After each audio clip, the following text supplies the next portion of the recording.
Moving forward, the graduates stand at the threshold of their chosen paths, each one embarking on a unique journey.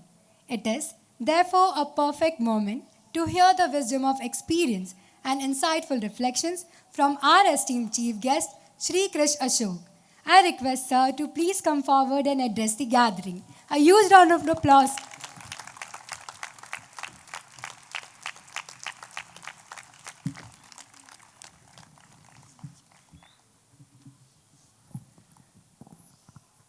Srimati Tejal, the board members, faculty, students, parents, administration, everyone. Absolute privilege. It's particularly a unique situation for me because it's not particularly good at academics. And to be given this honor is a unique privilege. But at the same time, I think we're also at a very interesting inflection point. So maybe we'll sort of discuss that. But before I begin, I want to confess something. Maybe I should have done it before, but it'd be a good time to start with a confession, right? You know that photograph that you see of me printed all over the university?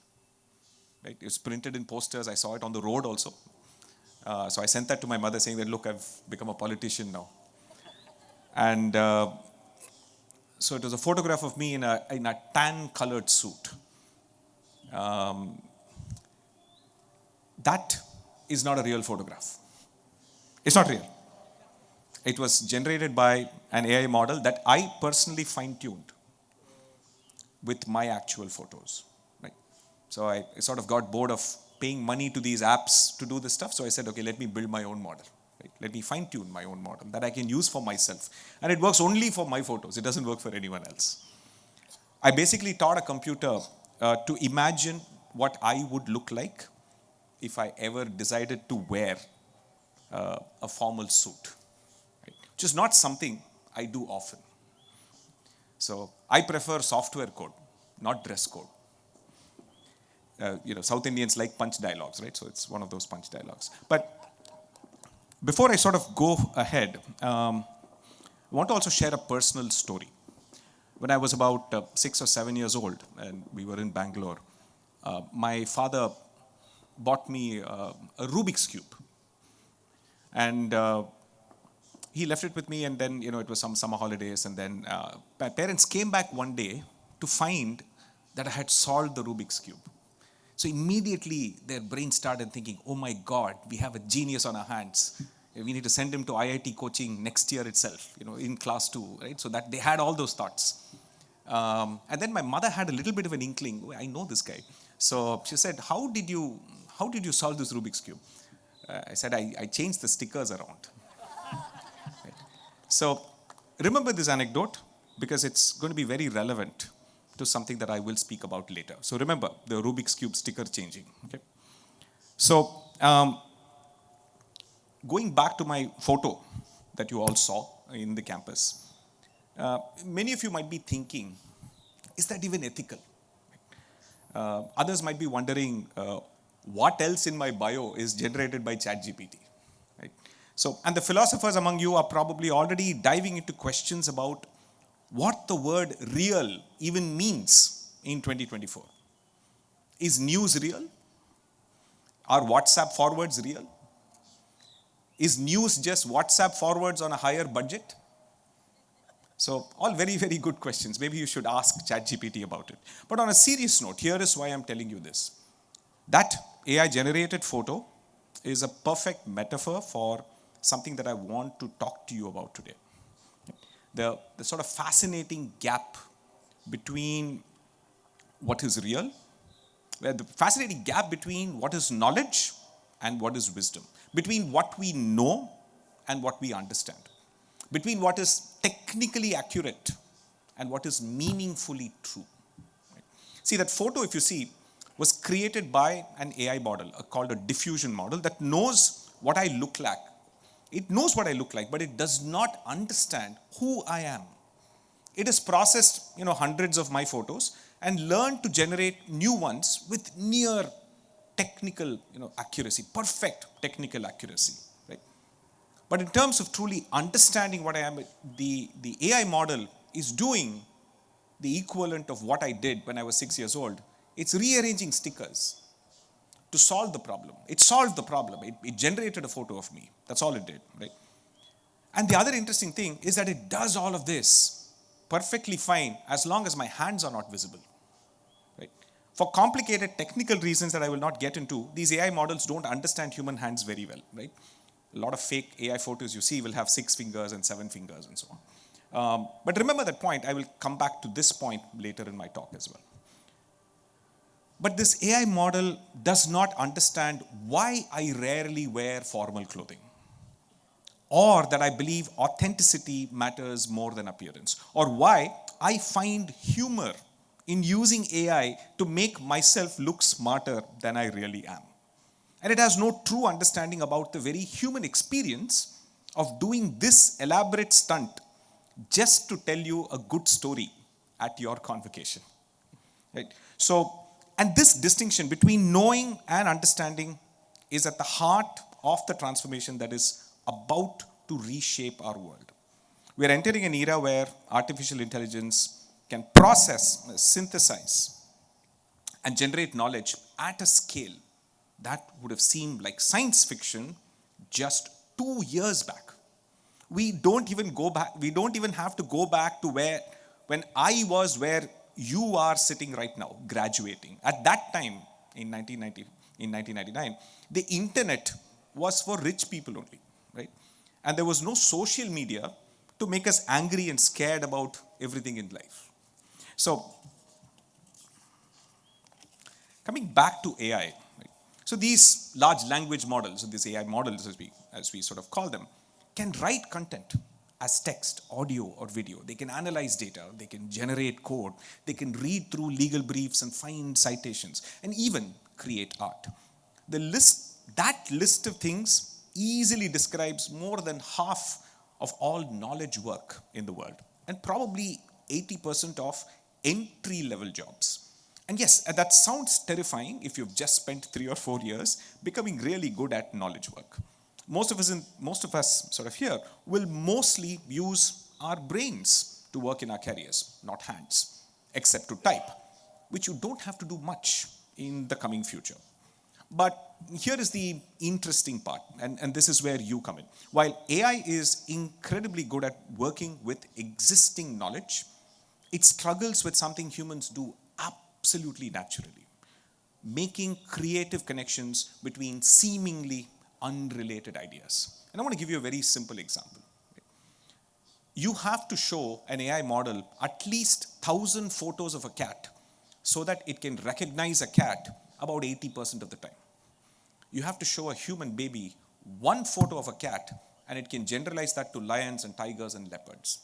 So there's clearly something different about how we process connections and get to the essence of things in a way that the current architecture of AI really does not. So what we really need now are not just specialists who know a lot about one thing, but creative generalists who understand how different things fit together. We've spent more than a century glorifying specialists, and in many situations, they are still very important. I don't want my brain surgeon to be a generalist.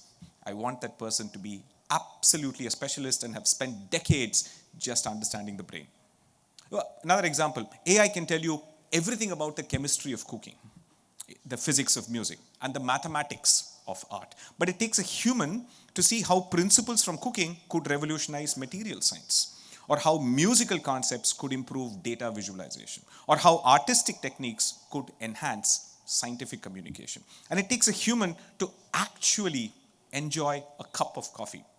Let's talk about that coffee for a moment. An AI can tell you that a coffee contains 1,500 different chemical compounds, including caffeine and chlorogenic acids and various aromatic molecules. It can explain the complex biochemistry of how these compounds interact with your brain receptors. It can even generate a perfect image of a cup of coffee, complete with artistic swirls in the foam. But it will never understand why that first sip of coffee in the morning feels like a warm hug for your brain, or why some of your most meaningful conversations happened over coffee in the campus cafe, Or why years from now, the smell of coffee might suddenly transport you back to this very moment, sitting here today, thinking about your future. At some level, while it's important not to lose sight of what AI means to your career, let's not forget what makes us human is not gigabytes of knowledge in our brains. ChatGPT can beat that by a massive margin. But the net sum of experiences, moments that we have around each other and by ourselves, engaging with art, engaging with hard engineering problems, engaging with complicated constraints, engaging with ecosystems, engaging with nature. So another phrase I want you to remember from this talk today, in addition to software code matters more than dress code, don't ever forget that, is creative generalist. Right? And this term, in addition to that and creative generalist, which I just introduced, is this concept of what I call computational creativity. As you move into your chosen careers, it's not about just knowing things. It's about prioritizing the deeply human experience of how things feel, how they connect, and most importantly, why they matter to actual human beings. And this is where the future of work really gets interesting. We expected AI to automate plumbers and janitors, but what we got is AI that automates investment bankers and software engineers. As the journalist at The Guardian, Joanna Maciejewska, said recently, I want AI to do my laundry and dishes so that I can do art and writing, not for AI to do my art and writing so that I still have to do my laundry and dishes. So we're about to enter the era of what I call the human API. For those of you who are not into computer science, and this is exactly the kind of cross-disciplinary translation we need to get really good at. An API, or an application programming interface, is how different software systems talk to each other. In the future, the most valuable skill won't be writing code or analyzing data or creating content or reading through documents. AI will do most of that. The most valuable skill will be knowing how to talk to AI and how to talk to humans. Right? Understanding the strengths and limitations of each and creating something meaningful at that intersection. Right? So really think about this for a moment, that the trillions of neural connections in your brain do all of this magic with about 20 watts of power. Every single time you say hi or hello to ChatGPT, it's burning one tree in the Brazilian rainforest. Right? So it's really, really very, very foundationally different in terms of what it does. Okay? Any job you do, you will need to interface with AI. And the better you do it, the better your chances of success. Sure, AI will take your job if your job is to write simple software code or test applications or work in a contact center or call center or be a very early stage intern in a law firm. But AI will not take the job of someone that knows how to use AI to be creative, quicker, and better.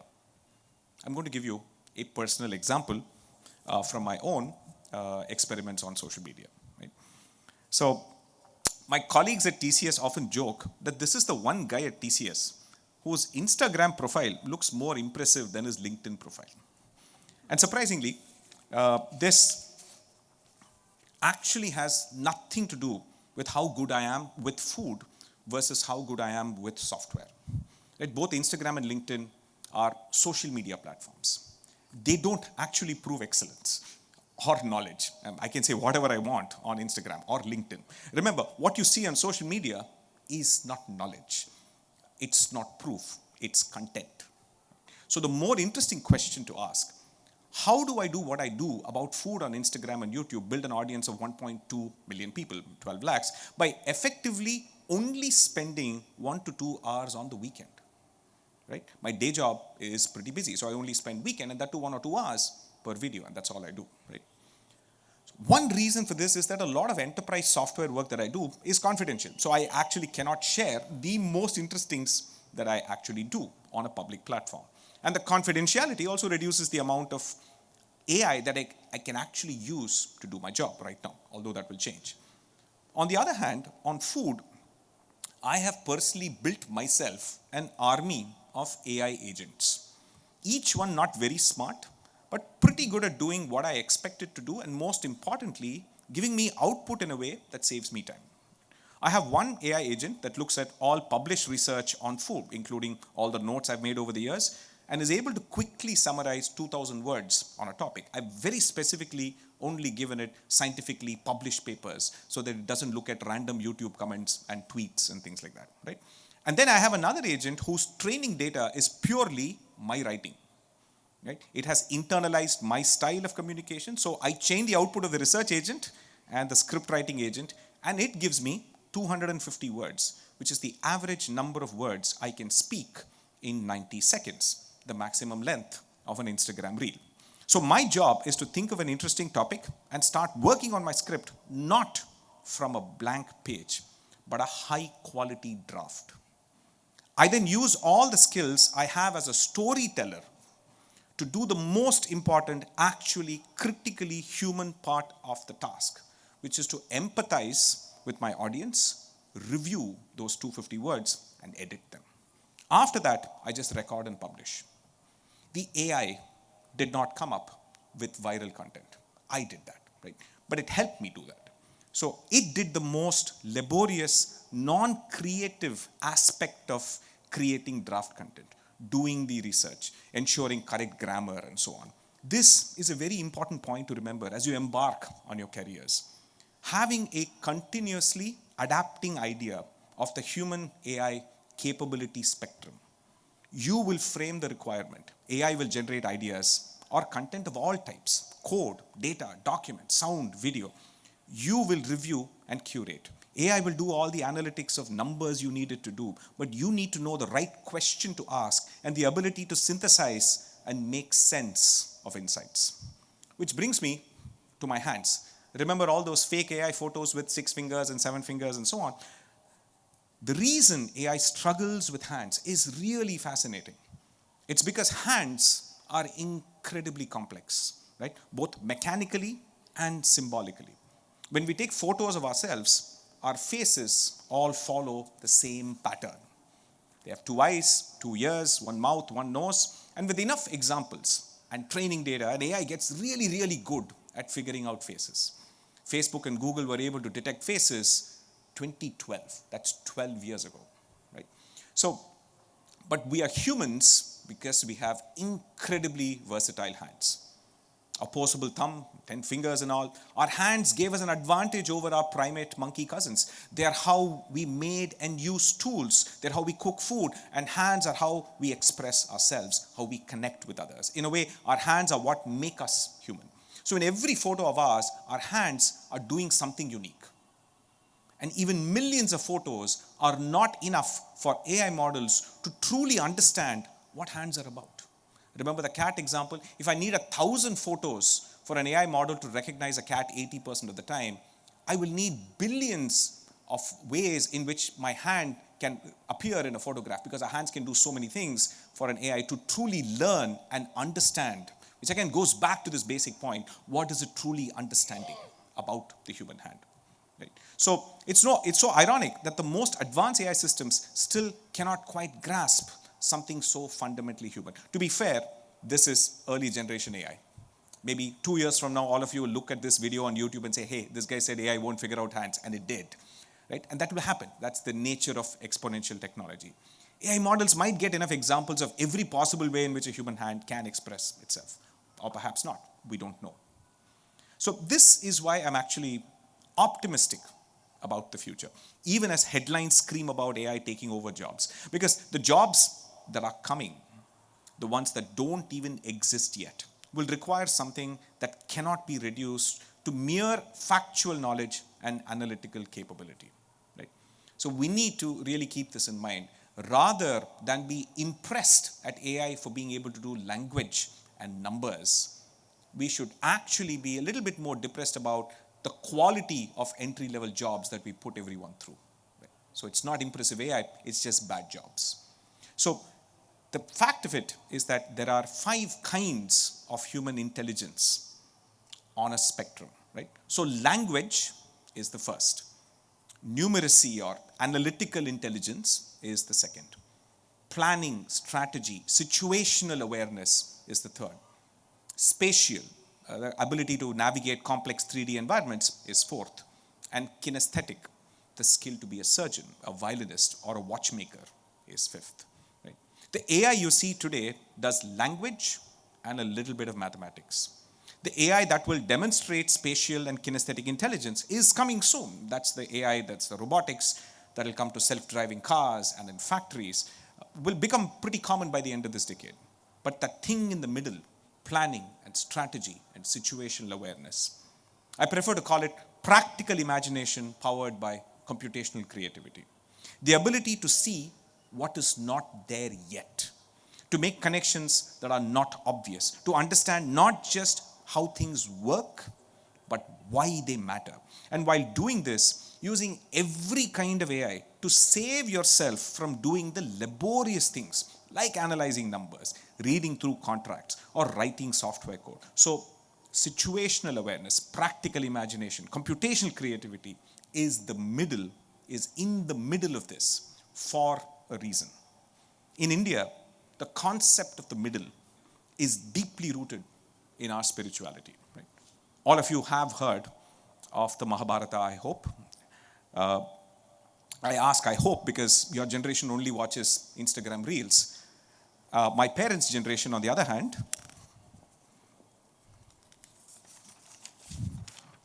watched 94 episodes, one every Sunday on Doordarshan.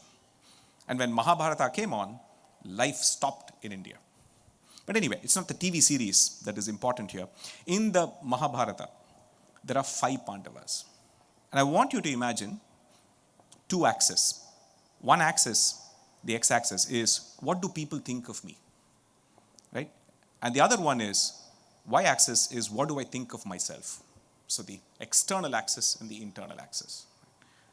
So you get 4 quadrants, right? So one for, I'm very good, and the world thinks I'm very good. That is Yudhishthira, the most annoying character in the epic. The other quadrant is, I am very good, but the entire world is against me. This is the angry man stereotype. That's Bhima. The entire epic, he's forever angry at the wrong things that have happened. The third quadrant is, I'm very shy. I don't know much, but the world is very nice to me. And this is the archetype of the ideal student, because learning requires the humility and the ability to accept that you don't know in the first place. This, if you read through the actual epic, is Nakula. And then the fourth quadrant is that person in your friend circle in the class who doesn't speak much at all, always lost in their thought, very introverted. This is the, I don't have any great opinion of myself or society. I prefer to be by myself, lost in my thoughts. That is Sahadeva. Right? If you read through his character in the book. So, but there are 5 Pandavas and only 4 quadrants. That is because the person at the middle, the Pandava that is quite literally the middle Pandava, the third Pandava, is Arjuna. He does not fit into those 4 stereotypes. The overconfident, annoying guy, the angry young man, the student, and the introvert. He is angry when it's important to be angry. He is righteous when he needs to be moral. He's a student when he needs to learn, and introvert when he needs to introspect. But it gets even more interesting.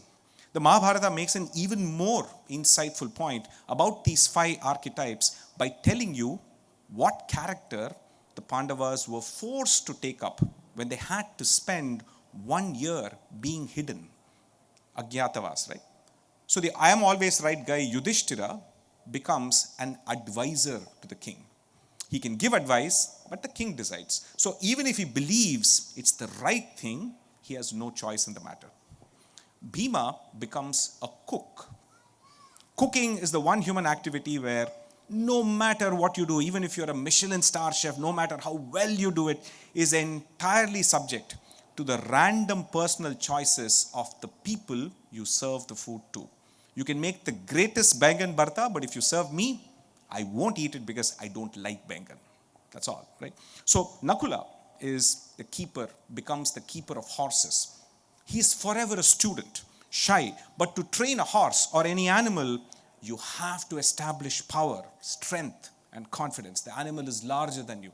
It has to assume that you are the person with the power. Or if you do not exude that confidence, the animal will not listen to you. So Nakula is forced to confront a role that is exact opposite of the character that he actually establishes during the entire epic. And Sahadeva becomes a cattle keeper, a job that requires a deep level of empathic understanding with the cow. After all, you're taking something that is meant for the calf, and the social connections required to actually distribute a product that perishes rapidly. So the point of all of this complicated contrast, so you have these four extreme characters, and they have four exactly opposing roles in the last year that are supposed to be hidden, where a person with one strong personality has to deal with a situation that forces a person to see the problem with being inflexible and one-dimensional. AI will make all of us question the meaning of our identities, our corporate identities, our job identities, our knowledge, our expertise in the coming years. It will make you question the meaning of your job. It will make you confront your own high opinion of what your strengths are. It will force you to confront what you are not good at, but reward you if you know how you can work with it. AI will not take away your job. A human using AI effectively might take your job. Remember those stickers I changed on the Rubik's Cube? AI will do all of this by changing stickers. It will seem unfair. It will seem like cheating. But what you will do is, when you truly understand what human problem solving means, you use AI, then that's really what the value is. As I get towards my end, earlier in the day, I saw the statistics and they were announced here, that in this graduation, 54% of the people graduating are women and 46 are men. 100 or so years ago, this was 0% women. Right? We've come a long way. It also goes to show that when opportunities are equal, women almost always outperform men. Right? And that brings me to another related point. I told you about what Bhima, Yudhishthir, and Nakul, and Sahadev, what were the opposites they were forced to confront to truly realize what they really were. Right? I did not tell you what opposite Arjuna had to encounter to truly understand what it takes to be a full man. He had to become a woman. Thank you, and I wish you the very best in your careers.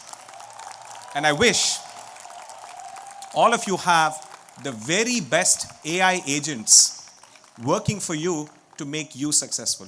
Thank you.